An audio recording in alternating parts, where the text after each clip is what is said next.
મહાકાલેશ્વર મંદિરના ગર્ભગૃહ દર્શન પર પ્રતિબંધ હટાવવાની માંગ ઉઠી છે। ઉજ્જૈન ખાતે આવેલા પવિત્ર શ્રી મહાકાલેશ્વર મંદિરના ગર્ભગૃહમાં દર્શન કરવા ઉપર છેલ્લા કેટલાક સમયથી લાગુ કરવામાં આવેલા પ્રતિબંધને લઈને ભક્તોમાં અસંતોષ જોવા મળી રહ્યો છે। થોડાક દિવસો અગાઉથી બરોડા સિંધી સેન્ટ્રલ પંચાયતના અધ્યક્ષ પ્રદીપ લેખરાજાની ટોની પોતાના પરિવાર સાથે મહાકાલેશ્વર મંદિર ખાતે દર્શનાર્થે ગયા। તે સમયે તેમને ગર્ભગૃહમાં પ્રવેશ પર પ્રતિબંધ હોવાની માહિતી મળતા તેમણે આ મુદ્દે ગંભીર રજૂઆત કરી। પ્રદીપ લેખરાજાની દ્વારા મધ્યપ્રદેશના મુખ્યમંત્રી ડોક્ટર મોહન યાદવ, ઉજ્જૈનના સંસદ સભ્ય અનિલ પિરોજિયા તેમજ જિલ્લા કલેક્ટર રોશન સિંહને પણ લેખિતમાં પત્ર પાઠવી માંગણી કરવામાં આવી છે। તેમણે જણાવ્યું છે કે દેશ વિદેશના કરોડો ભક્તોની આસ્થા મહાકાલેશ્વર મંદિર સાથે વર્ષોથી જોડાયેલી છે અને ગર્ભગૃહમાં જઈ શિવલિંગ પર જલ અર્પણ કરી પૂજા કરવાનો દરેક ભક્તોનો ભાવ હોય છે।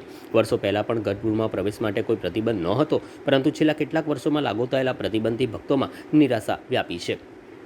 તેમણે સૂચન કર્યું છે કે સોમવારથી શુક્રવાર સુધી દરરોજ 2 કલાકનો વિશેષ સમય નક્કી કરી મર્યાદિત સંખ્યામાં ભક્તોને ગર્ભગૃહમાં પ્રવેશ આપી પૂજા કરવાની વ્યવસ્થા કરવામાં આવે, જેથી ભક્તોની આસ્થા જળવાઈ રહે અને વ્યવસ્થામાં પણ કોઈ વિક્ષેપ ન આવે। આ ઉપરાંત આ મુદ્દે તેમણે દેશના પ્રધાનમંત્રી નરેન્દ્ર મોદી તેમજ વિવિધ રાજ્યોના મુખ્યમંત્રીઓને પણ લેખિત રજૂઆત કરવાની તૈયારી દર્શાવી છે। આ માહિતી પ્રદીપ લેખરાજાની ટોનીએ દીપલાઇન મહાગુજરાત ન્યૂઝ ચેનલ સાથેની મુલાકાત દરમિયાન આપી હતી। रजूआत हमारी ऐसी है कि पूरे देश के अंदर जितने भी पौराणिक मंदिर हैं, जितने भी भगवान शंकर के जो मंदिर हैं और इसके अलावा के जो भी मंदिर हैं, सभी में भारत सरकार के अंदर आए हुए तमाम राज्यों ने गर्भगृह के अंदर दर्शन बंद कर दिए हैं। कई टाइम से उज्जैन के महाकालेश्वर मंदिर में सभी भक्तों के लिए गर्भगृह के दर्शन बंद करने से तमाम भक्तों को बहुत ठेस पहुंची है। तमाम भक्तों की ये रजूआत है कि जो कई साल पहले गर्भगृह के दर्शन के लिए सभी को जाने दिया जाता था, अब वो बंद किया गया है। हमने वडोदरा शहर के अंदर से दी बरोड़ा सिंधी सेंट्रल पंचायत की ओर से राज्य के मुख्यमंत्री डॉक्टर मोहन यादव, मध्य प्रदेश एवं अनिल फिरोजिया साहब, मेंबर ऑफ पार्लियामेंट उज्जैन को यहाँ से लेटर लिख के रजूआत की है, मांग की है कि उज्जैन के महाकालेश्वर मंदिर के अंदर जो गर्भगृह का दर्शन जाहिर पब्लिक के लिए बंद किया गया है, वह सोमवार से शुक्रवार तक चालू किया जाए। हर दिन प्रतिदिन 2 घंटे का स्लॉट बनाकर और वो जो गर्भगृह का दर्शन है वो पब्लिक के लिए चालू किया जाए। हर पब्लिक के लिए 2 या 3 मिनट का समय रखा जाए ताकि सभी भक्तों को, काफ़ी भक्तों को इसका लाभ मिले।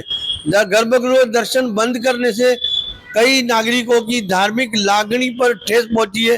हमारी ये मांग है कि ये जो हमारी रजूआत है ये मंजूर करके, अलाउ करके और महाकालेश्वर मंदिर के अंदर का गर्भगृह दर्शन जाहिर जनता के लिए खुला किया जाए।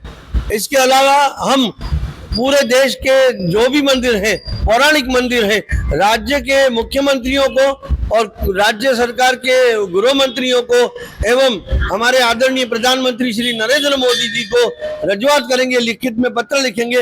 हर जगह पर गर्भगृह के दर्शन पर लगाए गए प्रतिबंध को हटाया जाए और सभी भक्तों को इसका लाभ मिले, ऐसा आयोजन किया जाए।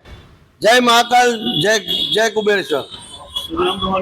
प्रदीप लेखराजानी टोनी, अध्यक्ष दी बरोड़ा सिंधी सेंट्रल पंचायत। અમે પણ પ્રદીપભાઈ ટોણીથી સમર્થમાં છીએ અને અમે પણ આમ જનતા સાથે જે કરવા માંગે છે આ લોકો એના માટે અમે સમર્થ છીએ।